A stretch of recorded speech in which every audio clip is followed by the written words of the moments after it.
Hello everyone, No One of Consequence here, back again with a new video. This is episode 79 in a series which recounts my ongoing Dungeons & Dragons campaign, which is now in its 11th year. So as always, spoiler alert, in this video I will be revealing details found in this adventure module. Also revealed will be ideas taken from this free supplement, which can be downloaded from the Greyhawk Grognard website called D4 City of Spiders. To keep in mind, this is not a standalone product. You must also have a copy of D3 Vault of the Drow to make full use of this. Moving on, here is the player character roster for the Descent into the Depths campaign. We have 8 characters being controlled by 5 different players. And here are the NPCs currently traveling with the party. So where we left off last time, the characters had just defeated a purple worm. Niobe had been swallowed by it during the battle, and the other characters immediately cut her free from its gut once it was defeated. Niobe was covered in slimy digestive juices, and so she immediately cast Create Water on herself to wash it off. On the way back from the mines and into the Drow Rebel Sanctuary, the characters went into a shop called Zwerfnablen Sales. It was run by an escaped Deep Gnome slave, and the place sold various Deep Gnome weapons and other goods. Garrett made a purchase and even got a good deal because he paid for it in gems. Also, Gorbadoc decided that this was a good place to drop off Jomjurt, since the characters no longer had any need to pose as slave traders. As their part of the bargain, the Drow rebels took the characters to the barred iron doors, which supposedly opened to a secret way into the Drow noble lands. However, the characters decided to rest and regain spells first before going through. The battle against the 2 purple worms had taken a small toll on their resources. The characters had worked up an appetite after the battle, so they returned to the Sanctuary Tavern to get a bite to eat. They had grown particularly fond of the deep-fried bat wing platter. After another rest period, the characters returned to the Iron Doors along with the Drow rebels. The Drow had agreed to go with the characters and help them get through to the other end of the secret passage. However, they would not continue with them into the Drow noble lands and would instead return here. The ancient iron doors were then unbarred, but they did not want to open due to years of disuse. However, the combined efforts of the strongest characters finally forced the doors open. The passage was obviously once a well-constructed stone-paved road. However, it now looked like centuries had passed since the last time anyone had been here. Suddenly, giant Black Widow spiders emerged from the shadows and moved to attack the characters. As the characters turned to fight these spiders, more appeared out of the darkness to the east.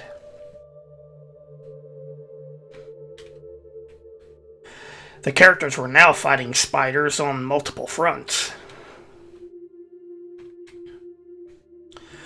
One of the Drow rebels fumbled his attack roll and accidentally struck the Sergeant Major instead. Another Drow rebel was bitten by a spider and failed her saving throw versus poison. She immediately collapsed to the ground and began convulsing. Back at the other front, Thorol rolled a fumble of his own.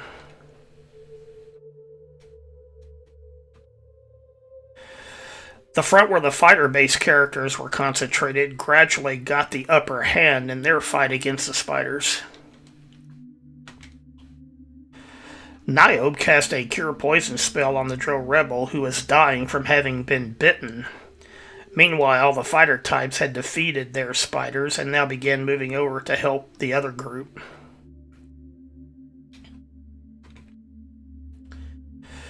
As the battle raged on, Niobe rolled a fumble and fell to the ground. You can barely see her here in the gloom.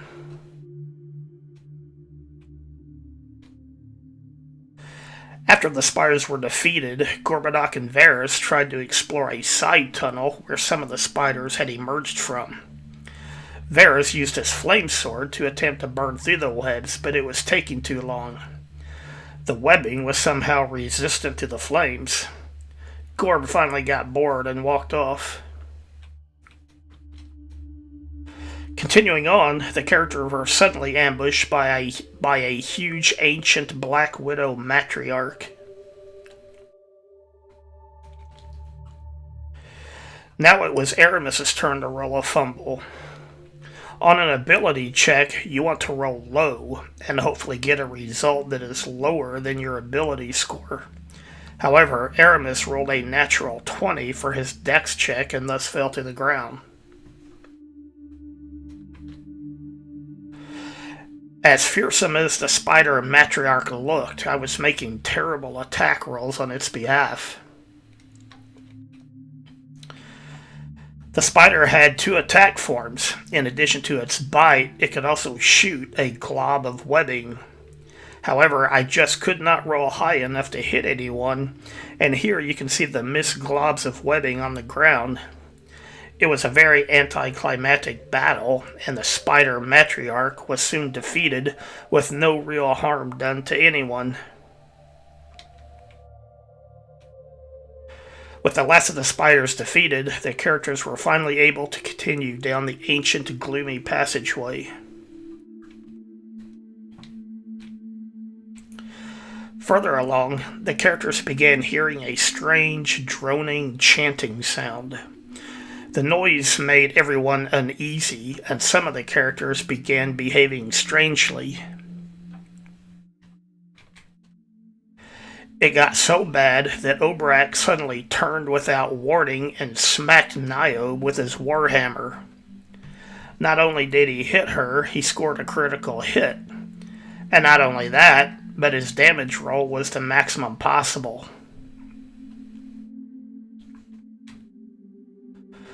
The characters who could still function began running around the area trying to find the source of the strange droning sound before anyone else was similarly affected.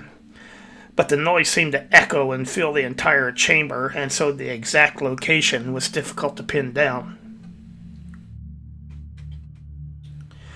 Meanwhile, Garrett and the Sergeant Major retreated away from the area, trying to get out of the range of the sound. Everyone thought it best that at least a couple of characters stay out of the effect, just in case worse came to worse. The leading character soon came to a small intersection and began to spread out.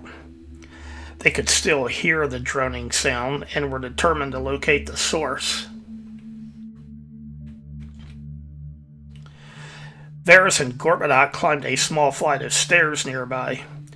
Once they reached the top, they could tell from the volume that they were closing in on the source of the strange chanting sound. Gorbadoc literally stepped on the creature, which was lying mostly flat and appeared as a shallow mound of earth. However, as Gorb began walking across it, the monster opened its eyes and mouths and revealed itself. This creature is called a gibbering mouther. Up ahead, some of the other characters had been pushing on, trying to get beyond the range of the droning, chanting sound. Gorbadoc immediately dove over the edge of the small sloped parapet and slid back down to the ground level.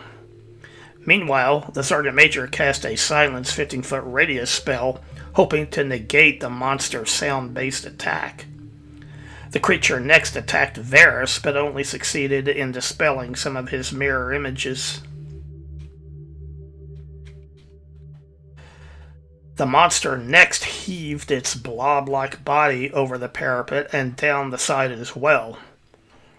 It was attempting to pursue Gorbadoc, but also get out of the silence spell effect. Although the gibbering mouther is only semi-intelligent, it knows enough that its sound-based weapon can be very effective. Varys was next affected by the monster's droning and was forced to flee from the battle. You can barely see the monster at the edge of the darkness here.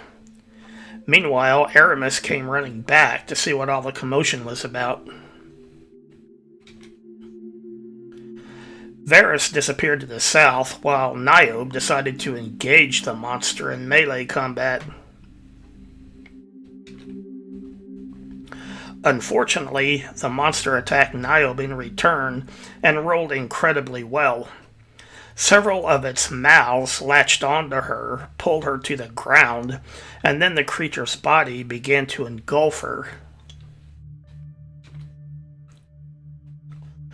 Varys, who was still under a fear effect from the monster, fled deeper into the cavern, followed by his dog Spuds. This is a zoomed out view showing where several of the characters are located in relation to one another. Niobe is just off screen to the upper left of this picture. Obrak and Thorol are following Aramis back, while Varys continues to run off at the far right edge of the picture. The Sergeant Major cast another silence spell at the monster, while Obrak and Aramis finally closed in and began attacking it with melee weapons. But unfortunately, by now Niobe had been completely engulfed by the creature. Varys' fear effect finally wore off, and he began running back to rejoin the group. However, melee attacks from the fighters, plus a magic missile spell from Thorol, soon destroyed the monster.